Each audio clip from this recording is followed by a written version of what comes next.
사랑하는 형제자매 여러분, 오늘 우리의 마음을 비추는 하나님의 말씀 앞에 함께 서게 된 것을 기쁘게 생각합니다. 잠시 세상의 소음에서 벗어나 오직 주님의 음성에 귀 기울이는 이 시간이 우리 모두에게 깊은 평안과 깨달음을 주는 은혜의 시간이 되기를 소망합니다. 만일 오늘 이 말씀이 여러분의 마음에 울림을 준다면 좋아요와 구독을 통해 더 많은 이들과 이 은혜를 나누는 일에 동참해 주시길 부탁드립니다. 여러분의 작은 손길이 하나님의 말씀을 전하는 귀한 통로가 될 것입니다. 이 채널을 통해 주님의 사랑을 나누는 모든 분들 위해 하나님의 축복이 가득하기를 기도합니다. 오늘 우리는 에스겔 14장과 야고보서의 말씀을 중심으로 우리 영혼의 깊은 곳을 들여다보는 여정을 시작하려 합니다. 며칠 전 저는 지구 반대편에 있는 한 친구와 통화를 했습니다. 그가 살고 있는 나라는 예수 그리스도의 이름을 전하고 가르치는 것이 법으로 금지된 곳입니다. 그래서 우리는 전화 통화를 할 때마다 매우 복잡한 암호를 사용해야만 했습니다. 우리는 하나님의 나라에 대해 직접적으로 말하는 대신 우리 회사의 상황에 대해 이야기합니다. 요즘 사업은 좀 어떤가? 새로 채용된 직원은 좀 있나? 혹시 교육용 설명서가 더 필요하지는 않은가? 와 같은 말들로 서로의 안부를 묻고 사역의 소식을 나눕니다. 1시간 가까이 우리는 본질을 직접 언급하지 않으면서도 대화를 이어나가야 했습니다. 참으로 창의력이 필요한 순간들이죠. 때로는 전화를 끊고 나서 과연 우리가 제대로 소통한 것이 맞을까 하는 생각이 들 때도 있습니다. 그 친구와의 통화를 마친 후 저는 깊은 생각에 잠겼습니다. 우리가 살고 있는 이 땅에서는 신앙을 가졌다는 이유로 암호를 사용하며 대화할 필요가 없습니다. 지금 이 순간 누군가 이 문을 박차고 들어와 우리를 끌고 가고 가족에게 알리지도 않은 채 재판 없이 사라지게 할 것이라는 두려움을 느낄 필요가 없습니다. 하지만 세상의 많은 곳에서는 여전히 믿음의 형제들이 암호로 소통하며 살아가고 있습니다. 오늘 우리가 누리는 이 자유는 자신의 생명보다 더 위대한 가치가 있다고 믿었던 수많은 이들의 피와 희생으로 얻어진 것입니다.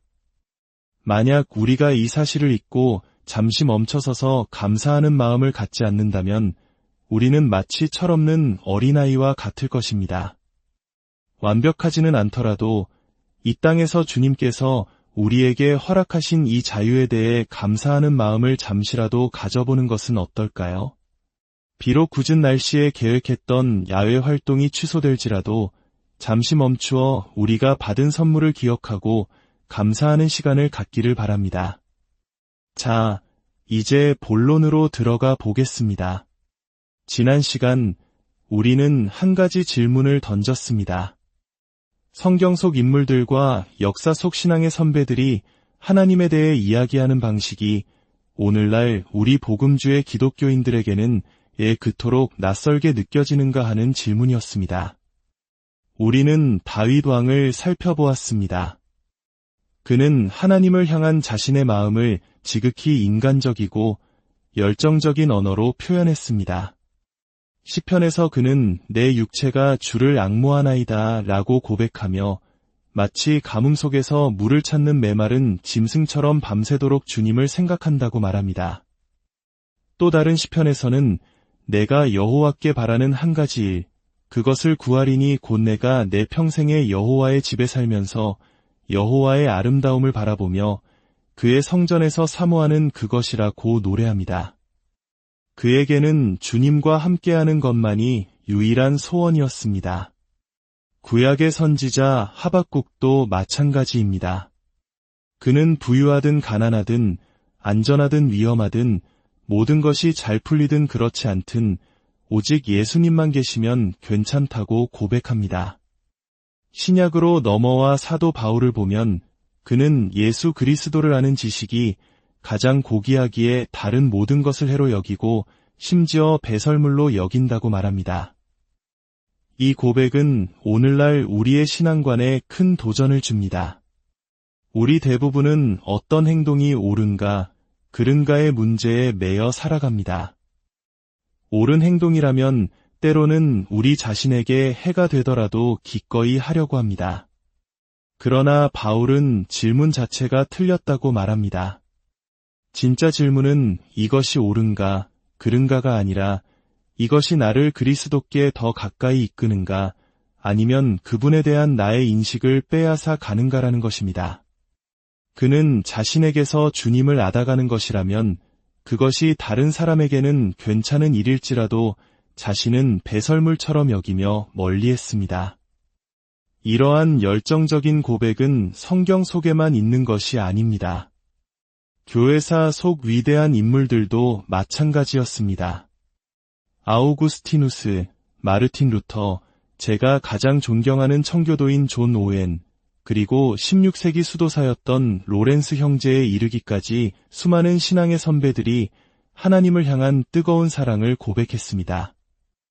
특히 로렌스 형제는 나는 때때로 주님에 대한 너무나도 감미로운 생각에 잠겨 그것을 다른 사람에게 말하기조차 부끄러울 정도였다고 말했습니다.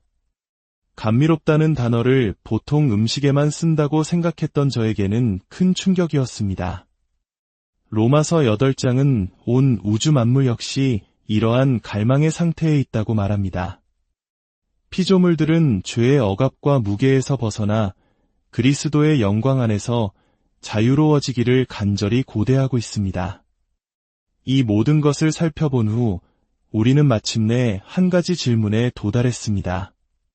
역사적으로 수많은 믿음의 사람들이 이토록 예수님을 갈망하고 열정적으로 추구했으며 심지어 온 우주가 그분을 고대하고 있는데 왜 우리는 그렇지 못할까요?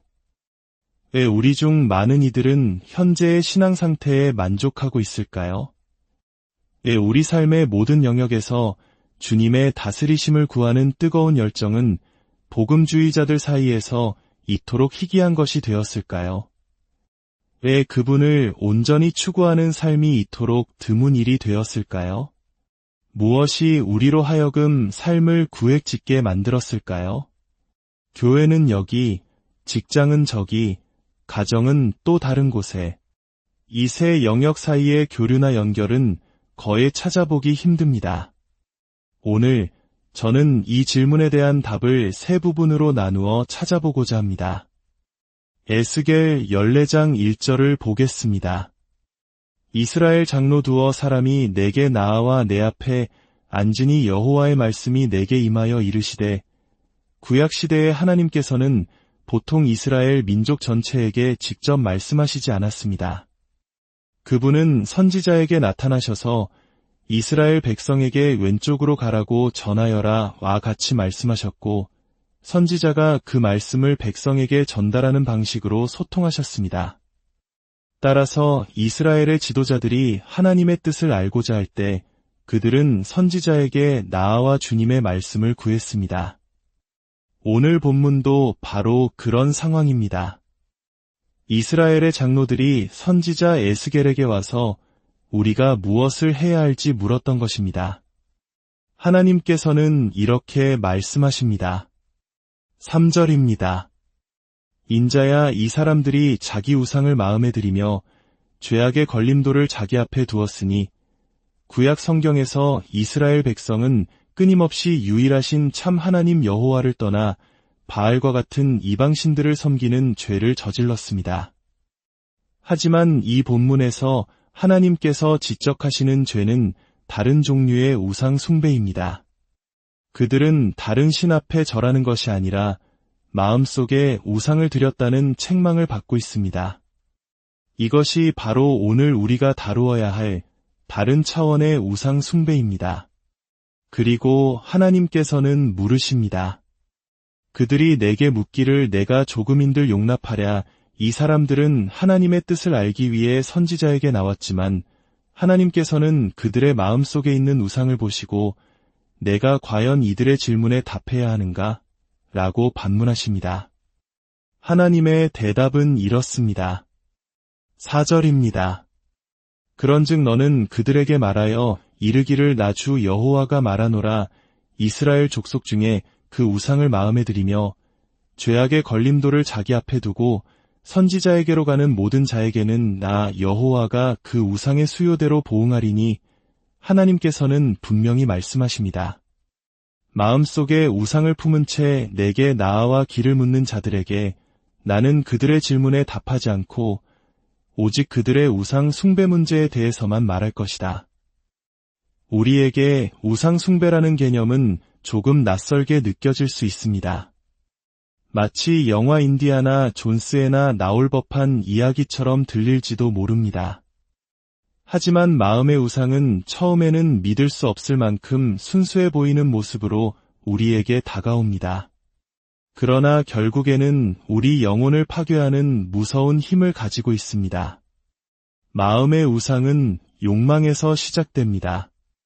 그리고 그 욕망 자체는 본질적으로 악하거나 잘못된 것이 아닙니다. 좋은 집을 갖고 싶은 욕망, 좋은 차를 타고 싶은 욕망, 건강한 몸을 갖고 싶은 욕망, 자녀가 운동을 잘하기를 바라는 욕망, 은행에 돈이 있기를 바라는 욕망, 안전하고 편안한 삶을 살고 싶은 욕망, 자녀가 좋은 교육을 받기를 바라는 욕망. 이 중 어느 것 하나 죄악된 것은 없습니다. 문제는 이 욕망을 우리가 손에 쥐는 방식에 있습니다. 처음에는 손바닥 위에 가볍게 올려놓았던 이 욕망이 시간이 지나면서 점점 손가락이 오므라들고 마침내 주먹을 꽉 쥐게 됩니다. 그리고 우리는 선언합니다. 이것만큼은 절대 양보할 수 없어. 그 순간 좋은 집은 더 이상 협상의 대상이 아닙니다.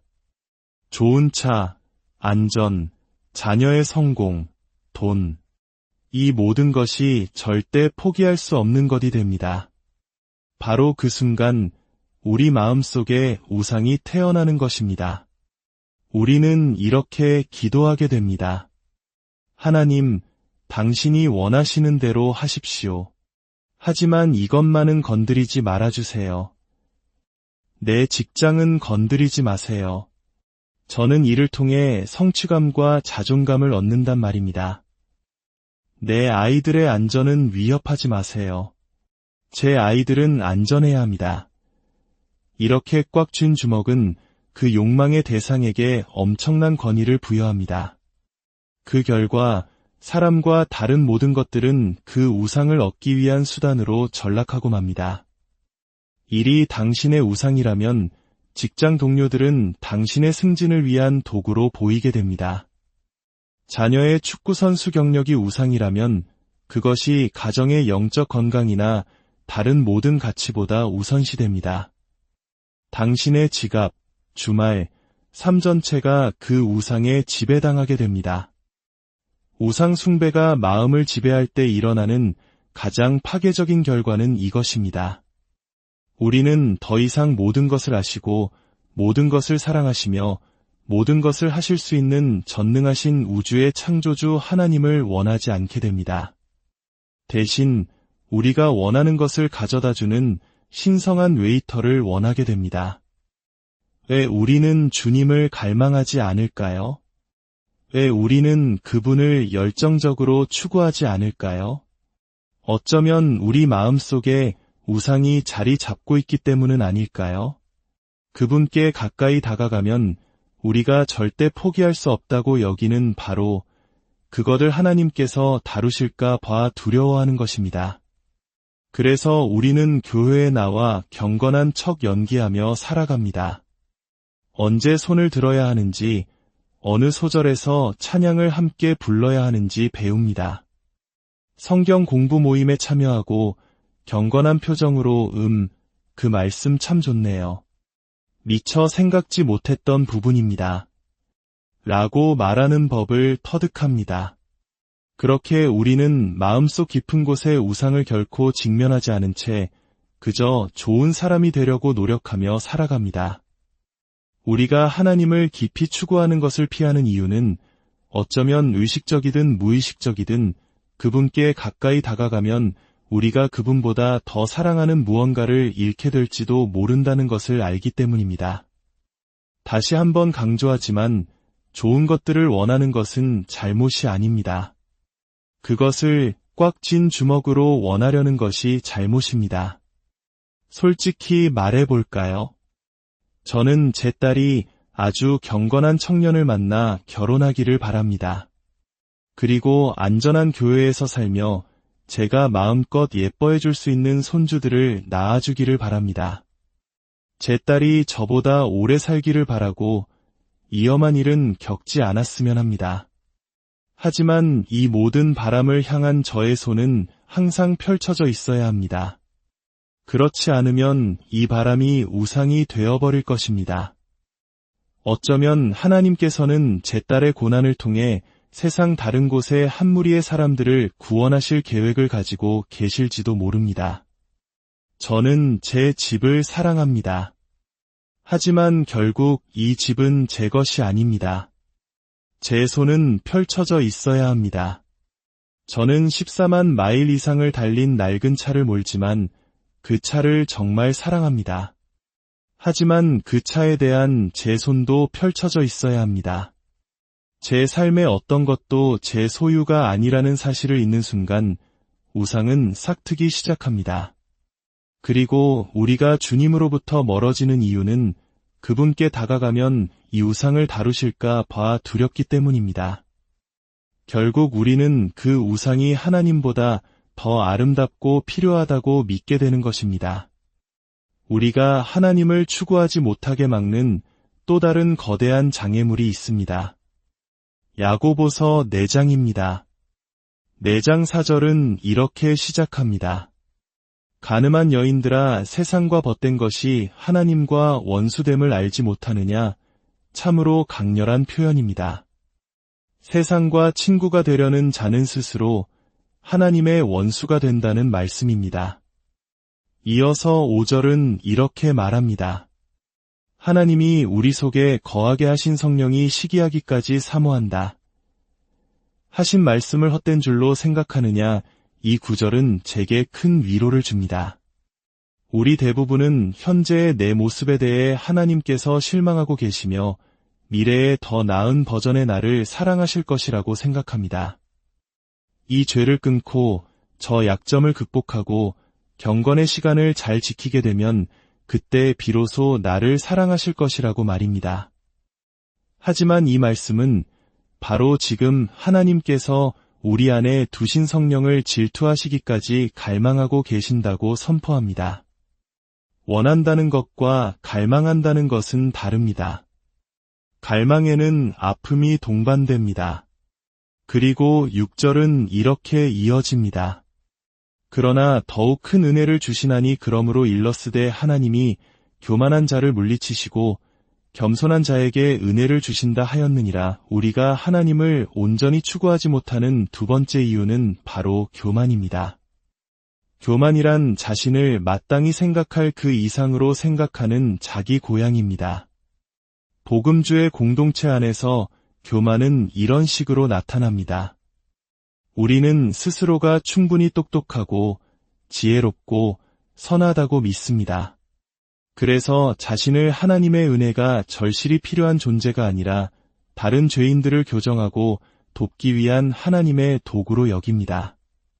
자신을 돌아볼 필요도 깊이 성찰할 필요도 복종할 필요도 없다고 생각합니다. 왜냐하면 나는 괜찮으니까, 나는 죄인들의 삶을 변화시키기 위해 이 땅에 파송된 하나님의 대리인이라고 여기는 것입니다. 저는 매일 밤 아이들을 위해 기도합니다. 제 아이들의 영혼을 위해 간절히 간구합니다. 왜냐하면 저는 제 능력만으로는 아이들의 마음에 구원을 이룰 수 없는 부족한 아버지라는 것을 알기 때문입니다. 제가 할 수 있는 것은 오직 그분의 행하심을 아이들에게 전하는 것뿐이며 아이들을 구원하시는 분은 오직 하나님이십니다. 그러나 교만에 빠진 사람들은 자녀를 위해 간절히 기도할 필요를 느끼지 못합니다. 자신들이 잘하고 있다고 믿기 때문입니다. 만약 자녀에게 문제가 생긴다면 그것은 자신들의 문제가 아니라 나쁜 친구를 사귄 자녀의 탓이라고 생각합니다. 혹은 이런 경우도 있습니다. 어떤 사람들은 한 사람과 6개월 이상 깊은 관계를 유지하지 못합니다. 늘 친구 그룹이 바뀝니다. 그들과 앉아 이야기를 들어보면 이전 관계에 있던 모든 사람들의 문제점을 막힘없이 이야기할 수 있습니다. 하지만 그 모든 관계의 공통분모가 바로 자기 자신이라는 사실은 결코 보지 못합니다. 그것이 바로 교만입니다. 교만한 사람들은 끊임없이 위기 상황에 처해 있지만 그 원인이 결코 자신에게 있다고 생각하지 않습니다. 항상 다른 사람 탓입니다. 이러한 교만은 예수님을 추구하는 데 있어 치명적입니다. 결국 당신은 당신에게 그분이 정말로 필요하다고 믿지 않기 때문입니다. 모든 객관적인 증거가 당신에게 은혜가 필요하다고 말하고 있음에도 당신은 그것을 볼 수 없습니다. 우리 자신의 충분함에 대한 비이성적인 믿음이 우리에게서 자유와 생명을 앗아가는 것입니다. 하나님께서는 분명히 말씀하셨습니다. 교만한 자를 멀리서도 아시며 그들은 내게 가까이 나아올 수 없을 것이다. 하나님은 교만한 자를 대적하십니다. 이 두 가지, 즉 우상 숭배와 교만은 마지막 개념으로 이어집니다. 로마서 1장 18절입니다. 하나님의 진노가 불의로 진리를 막는 사람들의 모든 경건하지 않음과 불의에 대하여 하늘로부터 나타나나니 이 말씀은 하나님께서 인류에게 진노를 쏟으시는 것에 대해 이야기합니다. 19절부터 보면 하나님께서는 창조 세계를 통해 자신의 영원하신 능력과 신성을 분명히 보여주셨기 때문에 아무도 핑계할 수 없다고 하십니다. 그리고 21절에서 우상 숭배와 교만이 등장합니다. 하나님을 알되 하나님을 영화롭게도 아니하며 감사하지도 아니하고 이것이 바로 우상 숭배와 교만입니다. 우리는 창조주 하나님이 계심을 알지만 우리의 어떤 욕망이 그분보다 더 가치 있다고 여기며 하나님을 하나님으로 존귀하게 대하지 않습니다. 또한 우리가 가진 모든 것에 대해 감사하지 않습니다. 왜냐하면 어느 정도는 우리 자신이 그것을 이루었다고 믿기 때문입니다. 이것이 교만입니다. 이에 대한 하나님의 반응, 즉 하나님의 진노는 어떻게 나타날까요? 전염병이나 쓰나미, 테러에 대한 언급이 있습니까? 없습니다. 오히려 그 모든 것보다 더 끔찍한 것이 표면적으로 드러납니다. 하나님의 진노는 이것입니다. 우리가 하나님을 하나님으로 인정하지 않고 감사하지도 않을 때, 즉 우상과 교만 속에 거할 때 하나님께서는 아무것도 하지 않으심으로써 진노를 쏟으십니다. 그분은 우리가 우리의 우상을 쫓아가도록 그냥 내버려 두십니다. 그 결과 우리의 생각은 허망해집니다. 대부분의 사람들이 자신의 시간과 에너지, 생각, 환상을 절대적으로 일시적인 것들에 쏟아붓습니다. 당신이 지금 소유하고 있거나 쫓고 있는 것들 중 150년 후에도 쓰레기장에 가 있지 않을 것은 아무것도 없습니다. 그러나 우리의 모든 에너지는 이 사라져 버릴 것들을 중심으로 맴돕니다. 생각이 허망해진 것입니다. 그리고 더 무서운 것은 하나님께서 그 마음을 어둡게 하신다는 것입니다. 그 마음을 완악하게 하십니다. 하나님께서는 구약에서 여러 번 사람의 마음을 완악하게 하셨습니다. 예수님께서도 비유로 말씀하시는 이유에 대해 제자들에게 이렇게 설명하셨습니다. 그들로 보기는 보아도 알지 못하며 듣기는 들어도 깨닫지 못하게 하여 하나님께 등을 돌린 세대를 향해 그들의 죄 가운데 내버려 두시겠다고 말씀하신 것입니다. 따라서 저는 하나님께서 베푸시는 가장 큰 자비 중 하나는 우리가 죄 가운데 있을 때 그것을 들키게 하시는 것이라고 생각합니다. 그 순간에는 하나님의 진노처럼 느껴지지만 사실은 그것이 그분의 자비입니다. 진짜 진노는 우리를 제지하지 않고 그냥 내버려 두시는 것입니다. 그래, 계속 쫓아가 보아라. 하나님의 자비는 우리를 붙잡아 세우시는 것입니다. 이 모든 말씀 앞에서 우리는 두려움을 느낄 수 있습니다. 마음이 완악해진다는 것은 참으로 무서운 생각입니다. 하지만 바로 여기에 희망이 있습니다. 만약 여러분 중에 이 생각에 조금이라도 두려움을 느끼는 분이 있다면, 마음이 완악해지지 않기를 갈망하는 분이 있다면, 마음이 더 부드러워지기를 바라는 분이 있다면, 저는 당신의 마음이 아직 부드럽다고 말씀드리고 싶습니다. 그것이야말로 하나님께서 아직 당신의 마음을 붙들고 계시다는 증거입니다.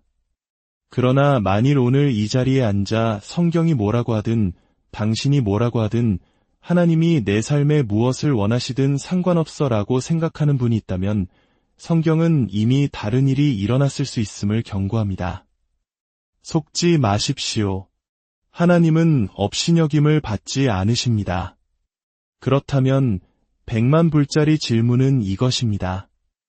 우리 마음속에서 무슨 일이 일어나고 있는지 우리는 어떻게 알 수 있을까요?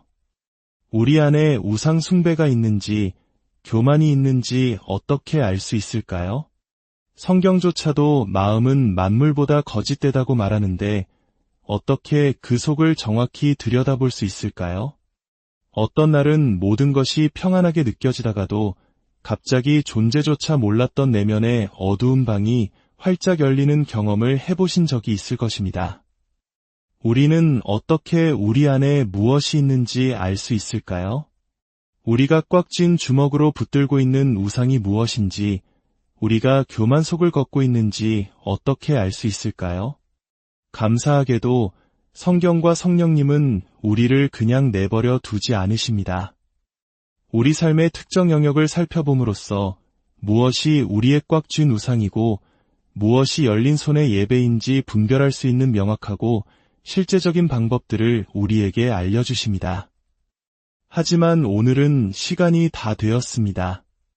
다음 시간부터 우리는 개인적으로 그리고 공동체적으로 우리의 우상이 무엇일 수 있는지, 우리 마음속에 교만이 자리 잡고 있지는 않은지 함께 살펴보고 점검하는 시간을 갖도록 하겠습니다. 쉽지 않은 여정이 될 것입니다. 하지만 깊이 있고 아름다우며 가치 있는 것 중에 쉬운 것은 아무것도 없습니다. 아버지 하나님, 이 자리에 모인 당신의 자녀들을 축복하여 주시고 우리 위에 임재하시는 주님의 말씀을 찬양합니다. 오늘 아침 우리가 말씀을 읽는 것 이상으로 말씀이 우리를 읽게 하여 주시옵소서. 우리의 가식과 거짓된 위선을 벗겨주시고 복음주의라는 이름 아래 숨겨진 영적 악취를 제거하여 주시옵소서. 우리가 당신 앞에서 정직하게 벌거벗은 모습으로 설 수 있도록 도와주시옵소서. 이 과정이 우리를 회개로 이끌게 하시고 어떤 대가를 치르더라도 당신의 것들을 향한 깊은 갈망으로 이어지게 하옵소서. 주님, 마침내 우리의 손을 부수어 주시옵소서. 사라져 버릴 것들을 향한 우리의 죽음의 소나기를 풀어주시고 당신을 최고의 가치로 볼 수 있는 눈을 허락하여 주시옵소서. 그리하여 우리가 성경 속 그 사람처럼 가진 모든 것을 팔아 그 밭을 사는 자들이 되게 하여 주시옵소서. 이 모든 말씀, 아름다우신 우리 주 예수 그리스도의